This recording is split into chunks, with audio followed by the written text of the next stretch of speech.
पे चलते हैं। Shri Shruti of Surat had purchased 180 shares, not listed, they are unlisted shares, in Murthy Limited at a cost of rupees 2,800 in 1999-2000. He sold his shares during the financial year 1920 at a price of 9,250 per share. During this year, he purchased a residential house for rupees 6,20,000. आपको cost inflation index दे दिया गया है current, और 2001-2 का भी index दिया हुआ है। Find out the capital gain, taxable capital gain. आपको शॉर्ट सम 5 मिनट का समय, ज्यादा समय नहीं लेंगे इसके अंदर। तो आप पहले ये समझ लीजिए, मैंने तो ऊपर लिख दिया 54F का सम है। एग्जाम में आपको डिसाइड करना पड़ेगा कि कौन सा सेक्शन यूज होगा sum. You have to decide it after reading the sum. देखिए, शेयर्स बेचे हैं और मकान खरीदा है, ये समझना जरूरी। Old asset sold is shares, unlisted shares, recognised stock exchange में लिस्टेड शेयर्स नहीं है, वैसे शेयर्स बेचे हैं। तो वैसे शेयर्स बेचे हैं और उसको बेचने के बाद नया मकान। तो आपको ये समझना होगा क्या 54 यूज होगा या 54F यूज होगा एग्जम्पशन की। तो वो हम लास्ट में समझेंगे, पहला हमारा जनरल कैलकुलेशन हम कर लेते हैं।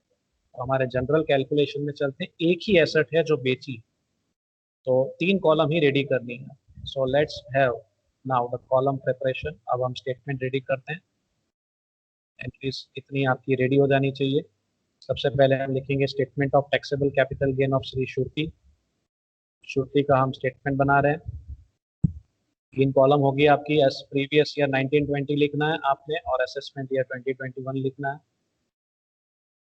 पर्टिकुलर्स रुपीज 3 कॉलम रेडी करनी है। जब एक ही एसेट कैलकुलेट करनी है तो ये पैटर्न में आपकी वैल्यूएशन करना चाहिए।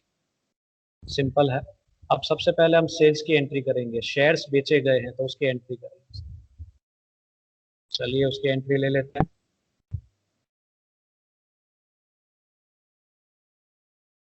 Sales consideration from unlisted shares.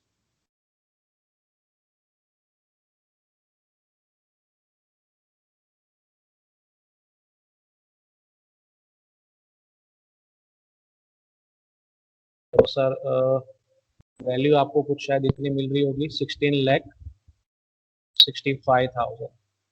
ये वैल्यू कैसे आई ये समझना जरूरी। 16,65,000 कैसे वैल्यूएशन हुआ सर? 9,250 9,250 इसकी प्राइस है, और कितने शेयर्स हैं? 180। सेल्स प्राइस ध्यान में लेनी है, परचेज प्राइस नहीं, सेल्स की बात है। He sold his shares during the financial year 1920 at ₹9250 per share. Selling price multiply by number of shares, आपको 16,65,000 मिल जाएगा।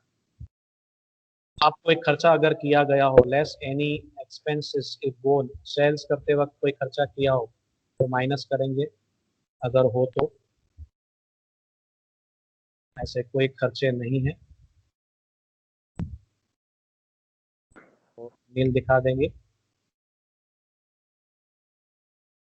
आउटर कॉलम में अमाउंट ले लेंगे। 16,65,000 की टोटल सेल्स हो गई है शेयर्स की, तो हमारा नेट कंसिडरेशन रेडी हो गया। यहाँ तक तो बहुत ही सिंपल है।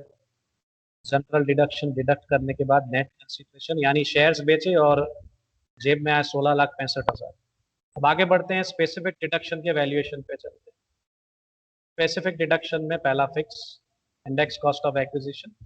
दूसरा, अगर सम में कोई इन्फॉर्मेशन हो इंडेक्स कॉस्ट ऑफ इंप्रूवमेंट से जुड़ी हुई तो ही लेना है। इस सम में ऐसी कोई इन्फॉर्मेशन, तो पहला जो डिडक्शन है उसके वैल्यूएशन पे चलते हैं। Let's try to find out index cost of acquisition.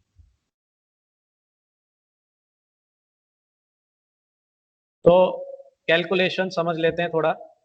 Index cost of acquisition का फॉर्मूला सर यूज होगा यहाँ पे, original cost multiply by current cost inflation index divided by cost inflation index for the year 2000। 1-2 यहाँ लिखा है मैंने, ध्यान रखिएगा। ये जो एसेट है यहाँ पे जो परचेज की गई थी, इट इज परचेज्ड बिफोर 1/4/2001।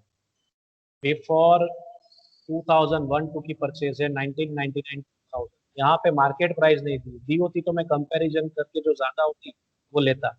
लेकिन यहाँ नहीं दी हुई, एक ही प्राइस है तो उसी प्राइस पे वैल्यूएशन होगा, इसलिए मैंने सीधा स्ट्रेट फॉरवर्ड ओरिजिनल कॉस्ट ही लिखा है यहाँ।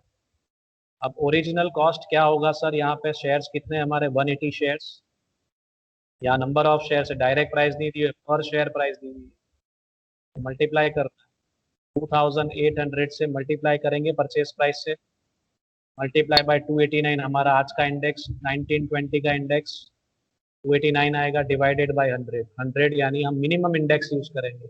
1/4/2001 की पहले की कोई भी परचेज डेट दी हो, चाहे वो 1990 में परचेज किया हो, 1980 में परचेज किया हो, मिनिमम इंडेक्स हमारा 100 रहेगा, इसलिए मैंने यहाँ 2001 का इंडेक्स यूज किया है। मिनिमम हमारा बेस ईयर ये है, यहीं से स्टार्ट होता है, तो 100 लेगा।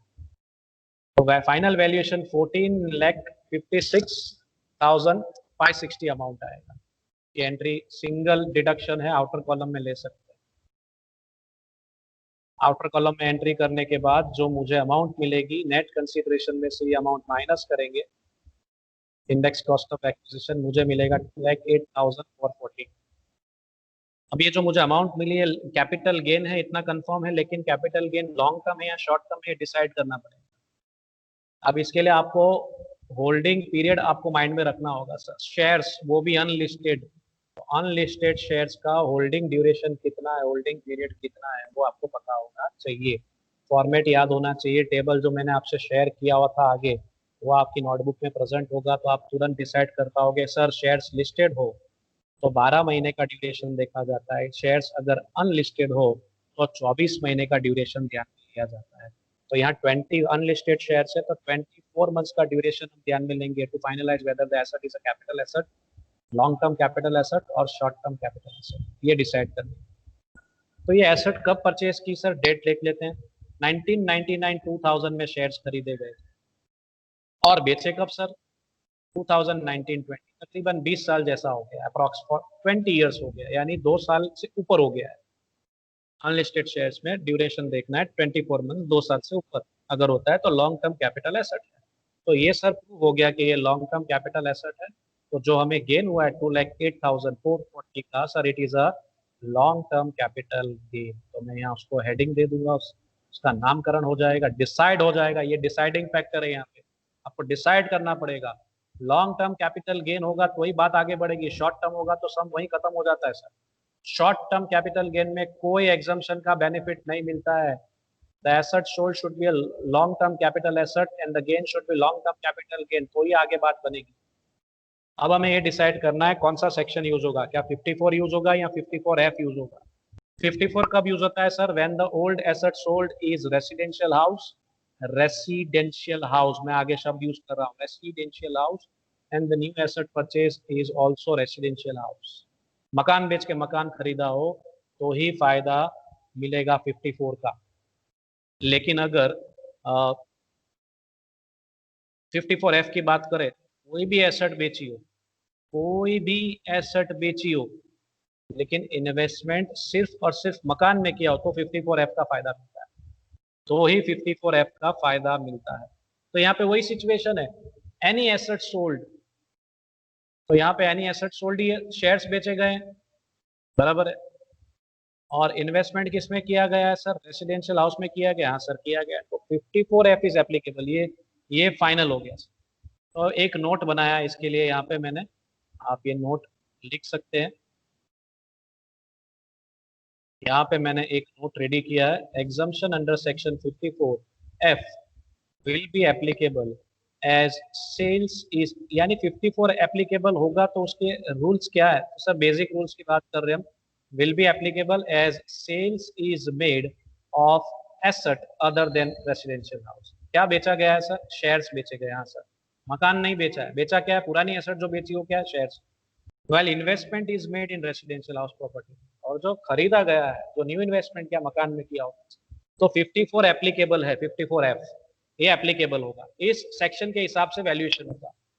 अब वैल्यूएशन का बेस क्या होगा, तो सर हम यहाँ पे क्या ध्यान में लेंगे, new investment must be less than, if new investment is less than net consideration. If दूसरी सिचुएशन है जो हमने रूल्स में देखी थी, new investment is less than net consideration, formula is applicable for calculating ECG. ECG यानी exempted capital gain calculate करने के लिए आपने यहाँ फॉर्मूला यूज करना पड़ेगा। फॉर्मूला कब यूज होगा सर? ये सिचुएशन क्रिएट होती है तो जो नया इन्वेस्टमेंट किया गया है वो कम है नेट कंसीडरेशन। चलिए नेट कंसीडरेशन कितना है हमारा? 16,65,000 यहाँ लिखा हुआ है, 16,65,000 है हमारा net consideration, which is more than new investment. New investment कितना है? नया मकान जो खरीदा है उसकी वैल्यू क्या है? 6,20,000, 6,20,000। आपने एक एसेट बेची, 16,65,000 मिले, क्या पूरा इन्वेस्टमेंट कर दिया? नहीं सर, 6,20,000 का इन्वेस्टमेंट किया है, न्यू इन्वेस्टमेंट। तकरीबन 33%, 30% जितना इन्वेस्टमेंट किया तो प्रपोर्शनेट फायदा ही मिलेगा। 100 रुपए का माल बेचा हो, 100 रुपए का इन्वेस्टमेंट कर दिया हो तो पूरा फायदा मिलेगा। लेकिन 100 रुपए का माल बेचा और 50 रुपए का खरीद रहे हो बाद में, तो 50% ही फायदा मिलेगा। 16,65,000 का एसेट आपने बेच के इतनी रकम आपको मिली है 16,65,000 की, और आप इन्वेस्टमेंट सिर्फ 6,20,000 का कर रहे हो, तो आपको उतना ही फायदा मिलेगा, 30 से 33% जितना, 1/3 जितना प्रपोर्शनेट फायदा मिलेगा। रूल ये कह रहा है, रूल बुक ये कह रही है 54F की। चलिए तो अब फॉर्मूला के हिसाब से वैल्यूएशन करेंगे। फाइनल वैल्यूएशन पे चलते हैं। फॉर्मूला आपको यहाँ पे लिखना पड़ेगा, exempted capital gain, that is new investment multiplied by total long term capital gain upon total net consideration। तो नए मकान में कितना इन्वेस्टमेंट किया? 6,20,000 मल्टीप्लाई बाय हमारा कैपिटल गेन यहाँ पे हमने निकाला 2,08,440, यहाँ पे यूज करेंगे, डिवाइडेड बाय 16,65,000 हमारा नेट कंसिडरेशन, जो हमें नेट कंसिडरेशन। इसको वैल्यू कैसे करना होगा? आप कैलकुलेट करोगे तो कैलकुलेटर में एरर आ जाएगा, आप डर जाओगे। कैसे वैल्यूएशन करोगे? दिमाग का इस्तेमाल करना है। पहले डिवाइड कर लेंगे, 6,20,000 डिवाइड बाय 16,65,000 मल्टीप्लाई बाय 2,08,440 करेंगे तो आपको 77,617 मिल जाएगा। तो मैंने जो यहाँ रकम ढूंढी है वो क्या ढूंढी है sir? Exempted amount as per section 54F मैंने ढूंढी है सर। तो मेरी एंट्री यहाँ पे एग्जम्पशन की अब होगी, और मेरी एंट्री होगी less exemption amount under section 54F, और मैं सीधा आउटर कॉलम में उसकी रकम लिखूंगा जो भी मैंने कैलकुलेट की है, वो 77,617। जो रकम आएगी, जो फाइनल वैल्यू आएगा सर, उस वैल्यूज पे चलते हैं। जो फाइनल आंसर होगा सर हमारा, होगा taxable long term capital gain, और वो होगा 1,30,823। ये हमारा फाइनल आंसर होगा सर। अब कंडीशंस आपको याद होनी चाहिए सारी की सारी। 54F कब यूज होता है सर?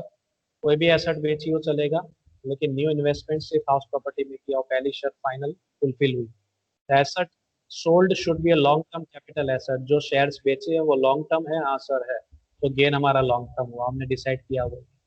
ड्यूरिंग प्रीवियस ईयर में एसेट बेची हुई होनी चाहिए, हाँ सर 1920 में बेची हुई, फायदा मिलेगा। एसेट बेचने के 2 साल के अंदर इन्वेस्टमेंट कर दिया है, हाँ sir during this year he purchase, sir 2 साल के अंदर ही इन्वेस्टमेंट कर दिया है। तो सारी शर्त फुलफिल हो रही है, इसीलिए हमने फायदा लिया। So final answer taxable long term capital gain हमारा आ रहा है 1,30,823। एक और सम हम लेते हैं आज।